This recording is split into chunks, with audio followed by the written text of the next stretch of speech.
Hi, this is John Slocum.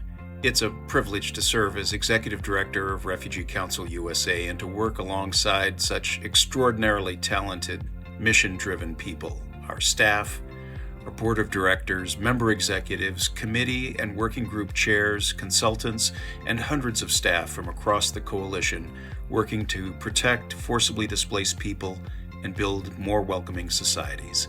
It has been a pleasure serving on the RCUSA board for the past 5 years as a refugee leader representing Refugee Congress, and also RCUSA's commitment to enhancing the role of forcibly displaced people.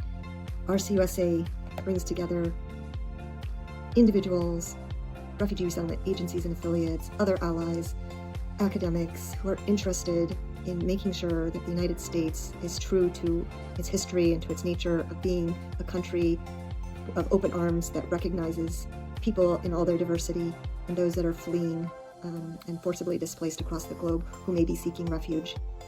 My journey with RCUSA began with the Vulnerable Minors Working Group, where I joined others committed to serving and advocating for unaccompanied children. RCUSA gave us a shared space to discuss their protection needs and a powerful platform to engage the administration and Congress, pushing for more child-friendly and trauma-informed policies and programs. One of RCUSA's core values is elevating voices of those who've experienced forced displacement. And one of the most meaningful moments of my career was helping launch the first ever U.S. Refugee Youth Consultation with RCUSA in 2016. We have come a long way in establishing the Refugee Council as its own, with its own identity.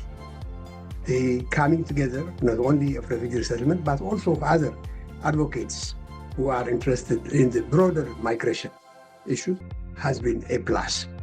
We have achieved together as a coalition in ensuring that there is an equitable refugee resettlement in the United States and broadly advocating for international protection.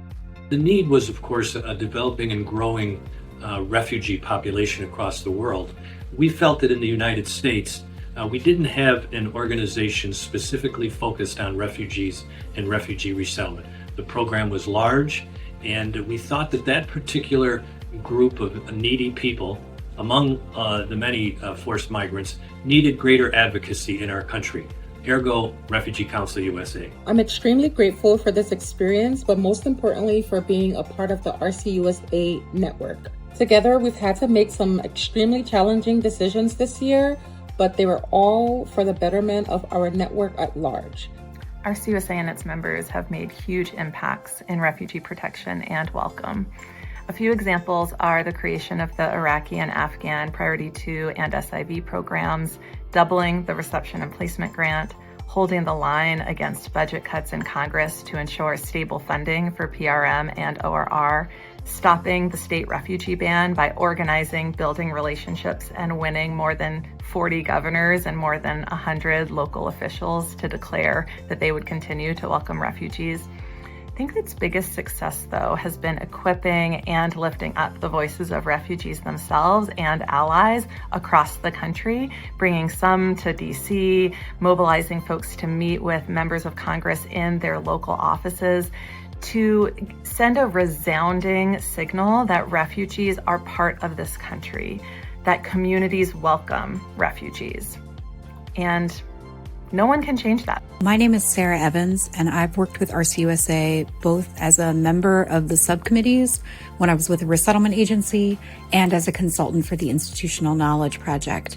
2025 has been the hardest year of my resettlement career, and it's been so helpful to have RCUSA as a convener and a thought leader, and the Institutional Knowledge Project was a great example of the ability of all of our agencies to come together and really review and celebrate all of our accomplishments and look forward to the future. And I really trust that we will all be back together soon doing the resettlement work that we love. And I know that RCUSA is going to be a big part of getting us to that place and will be there to welcome us all back. Yes, the Refugee Council has expanded its membership it has created more visibility both in the United States and around the world. I hope that the coalition will stand any challenges that we are facing today and work together for the better. As RCUSA staff today, I'm so proud of the work RCUSA has done to build community through advocacy days and deepening our investment in refugee leadership and supporting refugees in making their voices heard in front of policymakers and decision makers in positions of power. Even in the dark times, I love doing this work because it is with all of you. At a time where protections for refugees and other forcibly displaced people are being dismantled, RCUSA's role is more vital than ever. It's the only national coalition that unites all of us, organizations on the front lines of resettlement and protection, to collaborate on joint advocacy initiatives. I am proud to be a board member of this impactful coalition, and that's why I'm a sustaining donor. RCUSA's work matters, and together, we're building a more welcoming and just future. The work is more important now than ever. 25 years is an achievement, but it's only scratching the surface. So we're wishing RCUSA many, many years more to come. The work of RCUSA has gotten us there and will continue to weather the storm, rebuild, and improve how this country lives up to its greatest values. Thank you, RCUSA. Especially in these difficult times, it's good to come together and take time to acknowledge our collective efforts to celebrate this coalition, all who have contributed to it over the years, and all it has accomplished over the past quarter century.